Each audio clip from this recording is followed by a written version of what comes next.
Bonjour tout le monde, bienvenue aujourd'hui pour une présentation de jeu et plus précisément d'un tarot, pardon, le Santa Muerte tarot. Alors, c'est un tarot qui existe depuis longtemps, effectivement. Il existe d'autres reviews, hein, mais c'est un tarot pour moi coup de cœur. Et donc j'avais envie, ça me faisait plaisir de faire une présentation de ce jeu. Donc je me dis, pour ceux qui ne le connaissent pas, ben, au moins ça sera l'opportunité de le connaître.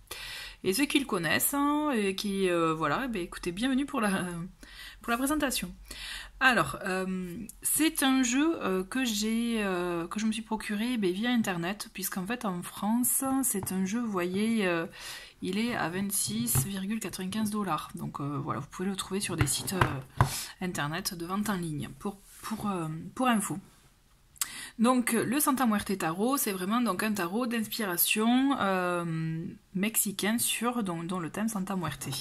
Donc vous le trouvez dans je trouvais ce joli coffret où voilà, vous avez le dos, Memento Vivere, avec ce joli crâne. Donc voilà, faut vraiment être enfin moi personnellement voilà, je suis sensible à cet art, je trouve que c'est beau, puis cette façon de célébrer les morts. Donc voilà. Coup de cœur pour ce tarot. Donc on ouvre la boîte comme ceci. Hop, voilà. Donc vous avez un carnet dans lequel, vous avez différentes traductions en anglais, espagnol et aussi d'autres langues, dont français. Donc vous pouvez trouver, c'est ça qui est chouette. Voilà, le Santa Muerte tarot de la Santa Muerte donc. Donc là vous avez un petit texte qui vous explique voilà l'univers de ce tarot, notamment voilà inspiré, vous voyez, des festivals et traditions colorées et florales comme la Santa Muerte, la Calavera Catrina et le Días de los Muertos, donc le jour des morts là-bas au Mexique. Donc voilà, c'est vraiment simple. Enfin, moi je trouve que ce livret est super bien fait. Donc vous voyez, vous avez donc les informations, les significations là des arcanes majeures. Et ensuite vous avez les arcanes mineurs, voilà, donc par famille, je dirais. Donc voilà, si vous débutez au tarot, finalement, vous pouvez vraiment vous imprégner de ce livret qui est super bien fait, je trouve. Et voilà, vous avez toutes les familles et aussi en anglais, mais vous avez des idées de tirage, j'ai vu aussi dans le livret. Bon, certes c'est écrit en anglais, mais je pense que après vous pouvez vous l'approprier en français. Vous voyez, voilà, vous avez une possibilité de tirage. Donc un exemple, voilà, pour ce petit livret qui est bien fait. Donc c'est effectivement les auditions Los Carabeo qui éditent ce magnifique tarot. Donc vous avez la carte de présentation, Santa Muerte, et donc là il s'agit du dos des cartes. Donc que je trouve, vous voyez, vraiment magnifique. Personnellement je le trouve très très beau, donc coloré, juste ce qu'il faut. On voit bien sûr les crânes, hein, mais ça reste, je trouve, gai en fait, voilà. Ensuite, donc voici la première carte, le fou. Donc effectivement, hein, il va y avoir des squelettes dans sur toutes les cartes du jeu. Mais personnellement, je trouve que c'est super bien fait. Vous voyez, donc là le fou, on voit vraiment celui qui ose, hein, qui ose, qui prend ses bagages et qui ose partir à l'aventure. Donc avec ce magnifique papillon. Hein. Donc on a vraiment toute la symbolique du tarot Rider-Waite. Hein. Comme là, le magicien, avec chacun des outils, voilà, entre le bâton, la coupe, vous voyez, le feu, la boule, j'imagine, pour l'air, voilà. Donc on a vraiment toute la symbolique du Rider-Waite. Hein.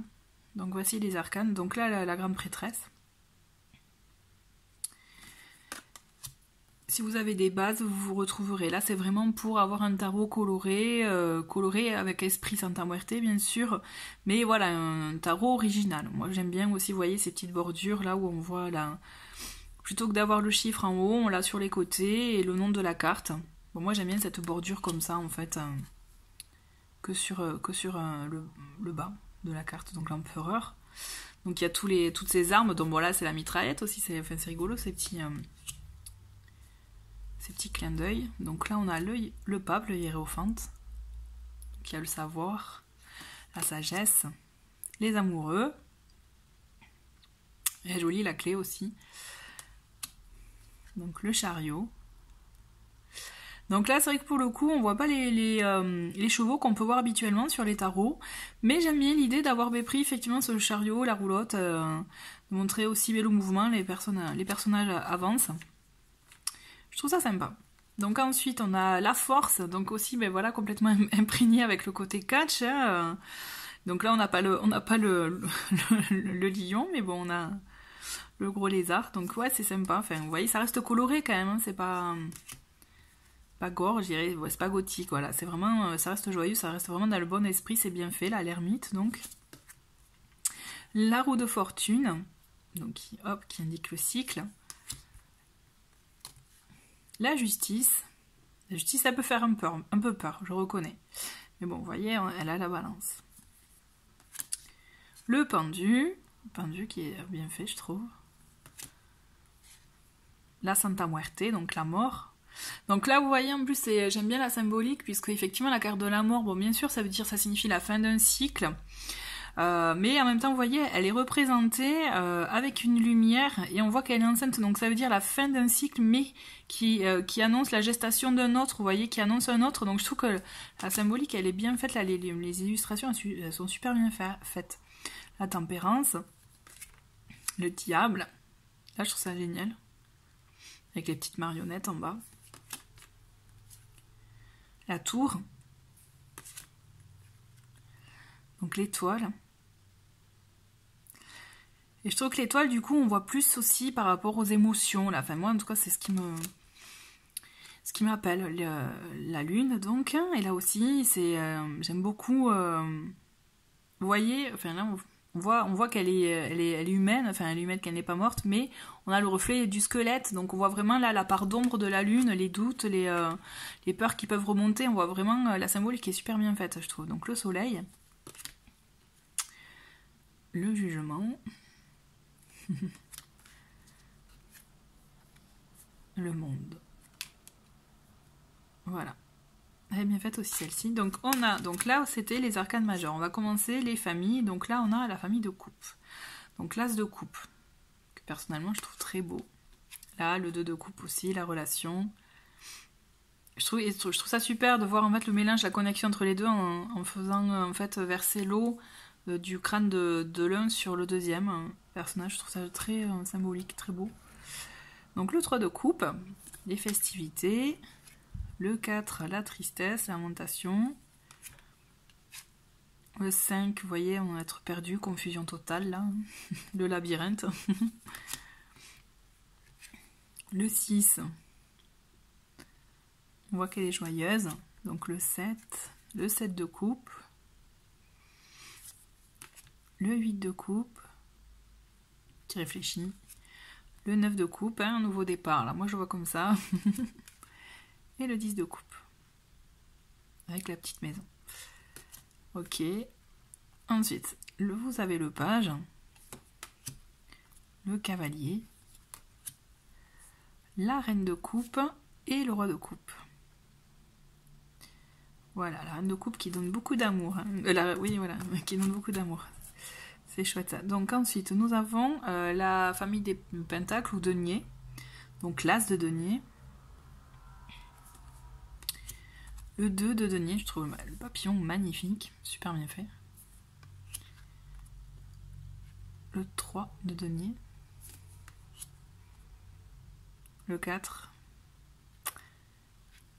Celle-ci, elle fait réfléchir, hein, je trouve. Le 5 de denier. Ouais, le 6 aussi, là aussi, elle fait... Il y a beaucoup d'analyses, j'aime bien aussi, c'est ça qui est chouette. Vous avez le 7. Le 8 de denier.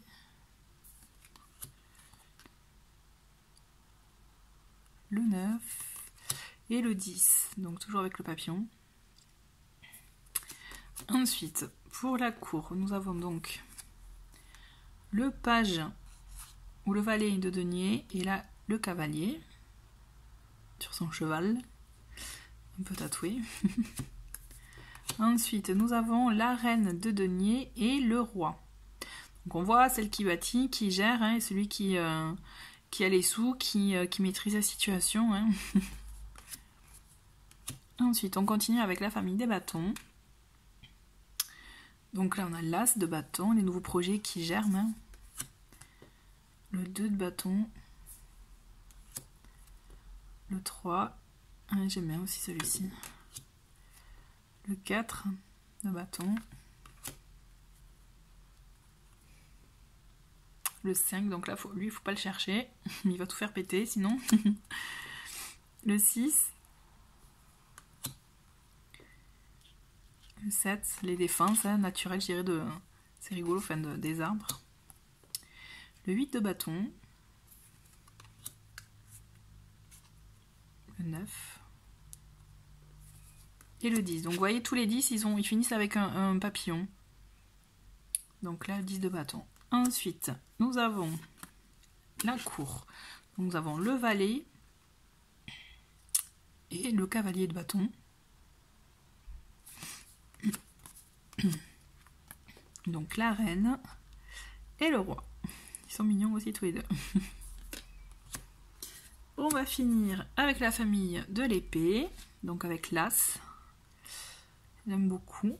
Alors j'aime beaucoup voilà, le 2 d'épée. J'aime beaucoup l'idée des ciseaux qui voilà, coupent certaines choses. Enfin voilà, qui coupent dont il faut se débarrasser. Hein. Le 3 aussi, il est... Donc le 4, 4 d'épée, ça c'est vraiment là, c'est bien fait je trouve. Le 5 d'épée, le 6, le nouveau départ là, hop, le voyage, le 7, vous avez le 8 d'épée, le 9,